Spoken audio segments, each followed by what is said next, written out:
এটার যদি এত বড় গুরুত্ব, এত বড় মহত্ব, এত বড় ফজিলত, এত বড় মুবারক,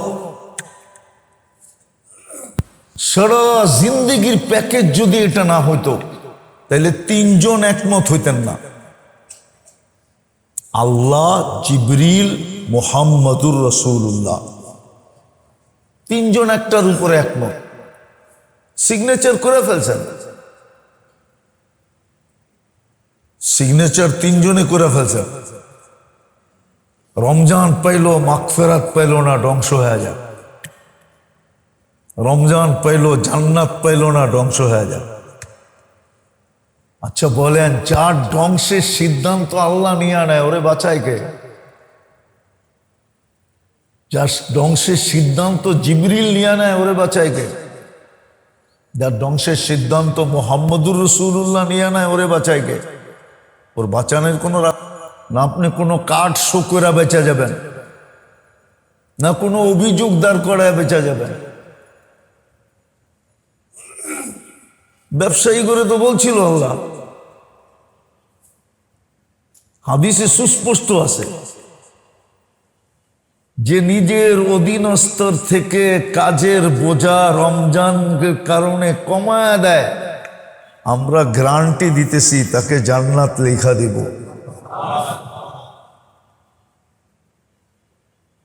হাদিসে তো সুস্পষ্ট আছে,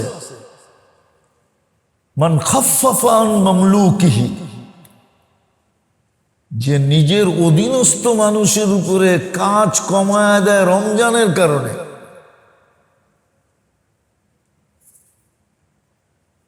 গ্যারান্টি দিতেছেন জান্নাত লেখা দিব। যে সহানুভূতি দেখায়, রমজান আসে ঊর্ধ্বগতি বাড়তে থাকে, ঠিক না? দেখেন সব জিনিসের দাম বেড়ে গেছে না বাড়ে নাই? বাড়ে নাই? হ্যাঁ, ক্যা বাড়লো কেন? কে বাড়াইছে? কেউ না কেউ তো বাড়াইছে, ঠিক না? কেন বাড়াইছে? দুনিয়া কামানোর জন্যই তো বাড়াইছে। বলেন এই লোকটা কালকে কি যুক্তি দিবে আল্লাহর সামনে? যারা দৈনন্দিন প্রয়োজনের জিনিসের দাম বাড়ায়া দিছে রমজানের হাওয়া পায়া, ওরা কালকে আল্লাহর কাছে কি যুক্তি দিবে? আল্লাহ তো বলবে দাম কম, যেই দামে কিনা ওই দামে যদি বিক্রি হইতো তাহলে তো আমি জান্নাত লেখা দিতাম। জান্নাত তো ওকে দেখাবে আল্লাহ, ও তো ওই দিন জান্নাত দেখা চক্ষু ছানা বড়া হয়ে যাবে, চাবেও আল্লাহ আমারে দিয়া দেন। আল্লাহ তো ফুটবলের মতো জাহান্নামে নিক্ষেপ করবে, বলবে ছিল তো এটাই তোর জন্য, কিন্তু রমজান আসতে দেরি, তুই তো জিনিসের দাম বাড়াইতে দেরি করিস নাই। আমি তো অফার দিছিলাম, অফার, অফার বোঝেন? কোম্পানি অফার দেয় না, আল্লাহ কিন্তু জান্নাতের অফার দিতেছে রমজানে। আবার বরকতের গ্যারান্টির সাথে অফার দিতেছে, শুধু জান্নাতের গ্যারান্টি না, জান্নাত না, আবার এই গ্যারান্টিও দিতেছে 11 মাস তোকে বরকত দিয়া ভরা দিব। কি দিয়া? বরকত দিয়ে ভরা দিব। আমি মনে হয় আপনাদেরকে কাহিনী শুনাইছিলাম, আমি ওই দেশে 6 বার গেছি। আফ্রিকার একটা ছোট, আফ্রিকার একটা গরিব দেশ, ছোট না, আমাদের দেশের থেকে 10-12 গুণ বড়, কিন্তু লোক সংখ্যা নেই, 100 কোটি মানুষ মাত্র, বেশিরভাগই মরুভূমি। এত কম মানুষ হইলে আর কি বাংলাদেশের থেকে 10-12 গুণ বড়। ওই দেশে রমজানে আমি জিজ্ঞেস করছি, দৈনন্দিন জিনিস তোমাদের বেচা কিনি কিভাবে হয়? যেই দামে কিনা ওই দামে বেচা। বলছে লাভ নেও না?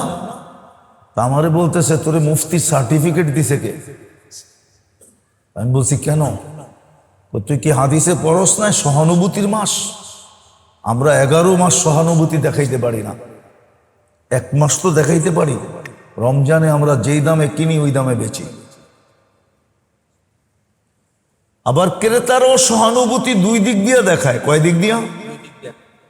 যতটুক প্রয়োজন এর বেশি নেয় না।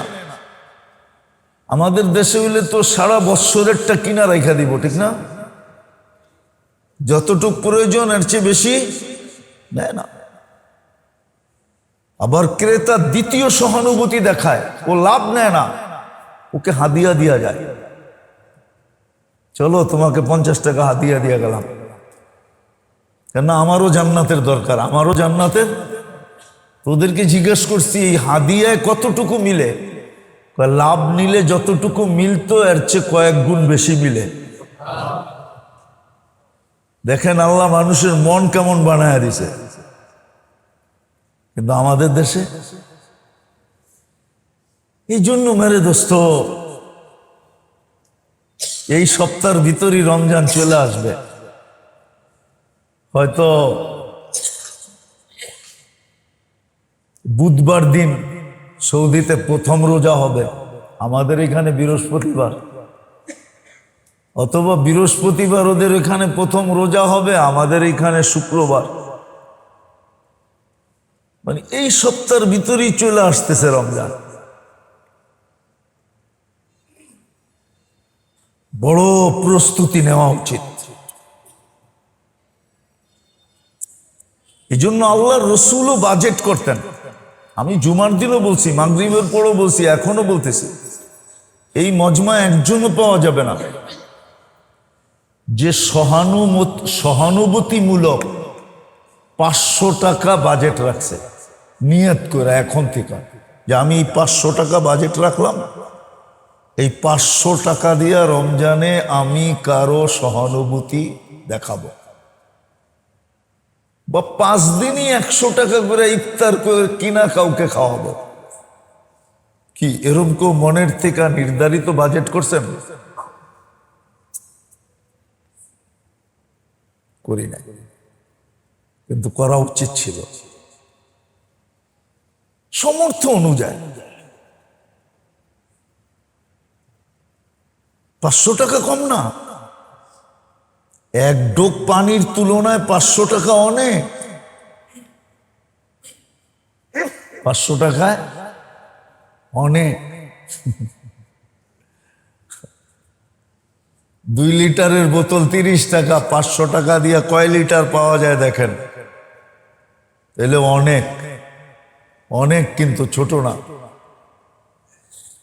500 টাকা ছোট না, অনেক। এক ডোক পানির তুলনায় 500 টাকা অনেক, কিন্তু আমরা বাজেট করি না। উচিত ছিল সমর্থ অনুযায়ী আগের থেকে প্রস্তুতিমূলক বাজেট করে রাখা,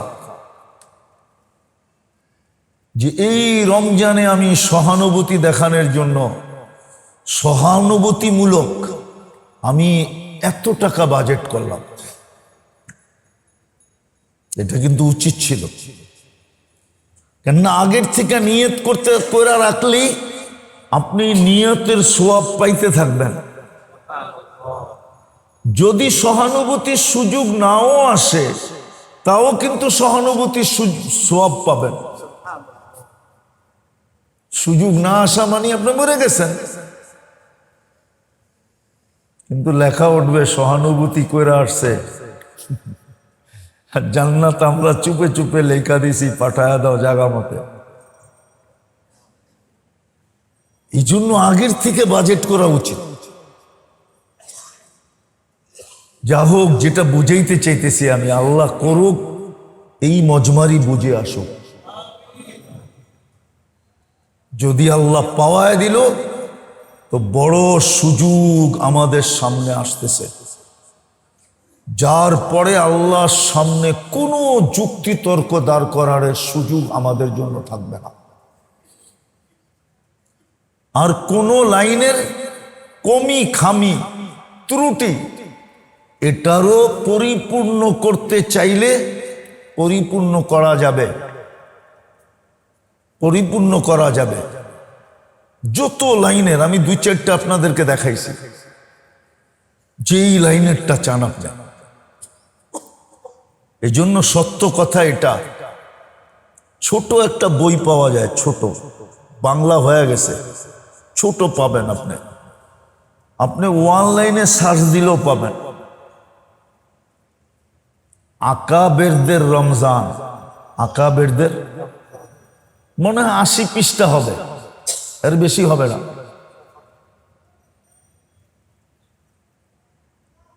যদিও বড়, এটাকে শর্ট করে আপনি অনলাইনেও পাবেন, বাংলায় লেখা আছে আকাবেরদের রমজান। সুযোগ হলে ওটা একটু আতায়া দেখেন, পড়া দেখেন যে আল্লাহওয়ালারা রমজান কেমনে কাটাইতো। আমাদের পূর্বপুরুষরা যাদের নাম আমরা নেই তারা কেমনে কাটাইতো, আর আমরা কিভাবে কাটাই।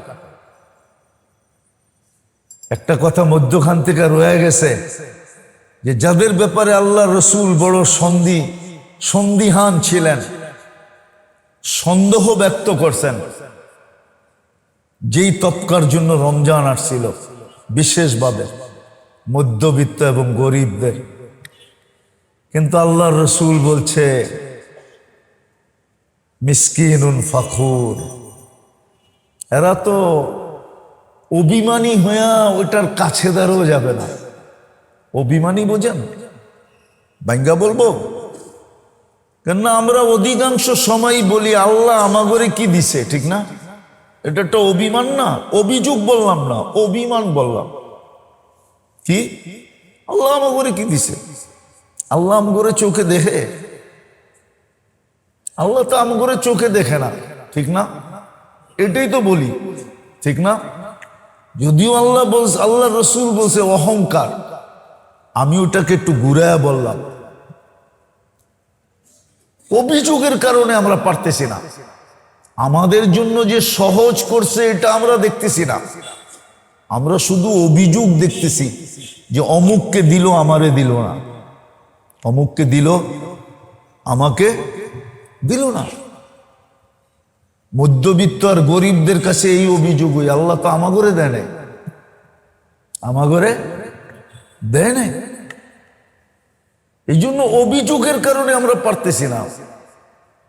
অভিযোগ করে কেমন যেন আল্লাহর সাথে আমরা অভিমান করতেছি যে আপনি আমাগরে দেন না, আমরা এটার কাছেও যাবো না।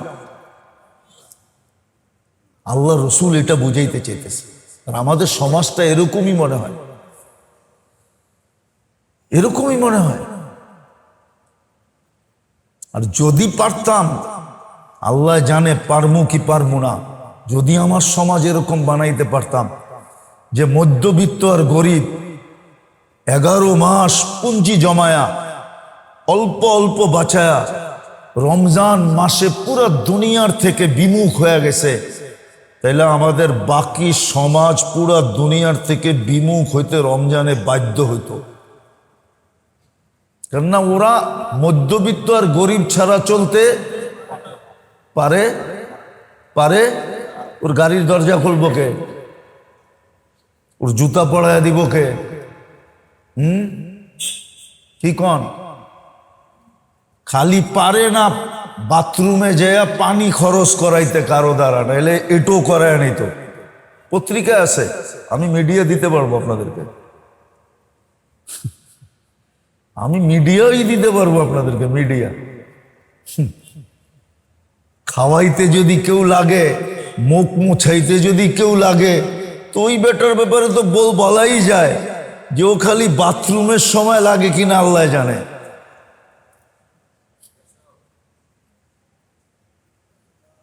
এই দুই শ্রেণী যদি রমজানকে গলা লাগানোর মতো লাগাইতো দুনিয়ার থেকে বিমুখ হইয়া 11 মাস কিছু কিছু সঞ্চয় করা, তাহলে বাকি সমাজ রমজান মানতে বাধ্য হতো, বাধ্য হতো, বাধ্য হতো, বাধ্য হয়ে যেত। বাকি বাধ্য হতো। কিন্তু ওই যে আল্লাহ রসুল বলছে অভিমানের কারণে, অভিযোগের কারণে, অহংকারের কারণে, যাদের জন্য সবচেয়ে বেশি গুরুত্বপূর্ণ ছিল যে আমরা এটা পাই না ওইটা নিয়ে আনি, যাদের জন্য আল্লাহ এত সহজ করলেন, যাদের জন্য বরকত বাড়ায়া দিলেন, রিজিক বাড়ায়া দিলেন, কি না করলেন। এই জন্য মেরে দোস্ত আপনাদের কাছে দরখাস্ত, যদি আল্লাহ পাওয়ায় দিল, ঘরালাদেরকেও বুঝান, নিজেরও বোঝেন। যদিও পারা যাবে না দুটা কারণে, প্রথমেই বলছি আমি, একটা মনের কারণে আমরা পারবো না, আরেকটা মনটাকে যে শয়তান চালায় ওর কারণে পারবো না। কারণ আমরা তো মনের অধীন হয়ে গেছি, মনকে তো আমাদের অধীন করি নাই। এই শিক্ষা তো আগেই শিখি নাই, যেটা শিখা দরকার ছিল, যেন মনটার অধীন আমি না হই, মনটা আমার অধীন হয়। ওটা তো শিখিই নাই, দিনে আমরা মনের অধীন, আর মনটাকে চালায় শয়তান। এই দুইজনে মিলা হতে পারে আমাদের এইবারের রমজানটাও আসবে, আবার পুরা রমজানের ভিতরে আপনাদের সাথে আর দেখাও হবে না। কেননা তারিখ আসতে আসতে আগামী মাসেরটা, ওই সময় এতেকাব থাকবে, এতেকাব ছেড়া কে আসবে। তো যার কারণে খুব মনকে বুঝায়া, যদি আল্লাহ পাওয়ায় দিল রমজান, একটা রমজানকে ঐতিহাসিকভাবে দেখবেন, যে ছেলে ভালো হয়, পড়ায় ভালো, ও পরীক্ষা দিয়া এসা বলতে পারে আমি যেইভাবে পরীক্ষা দিছি আমি পাশ করবই করব, ঠিক না? ওর মনেই বলে, ঠিক না?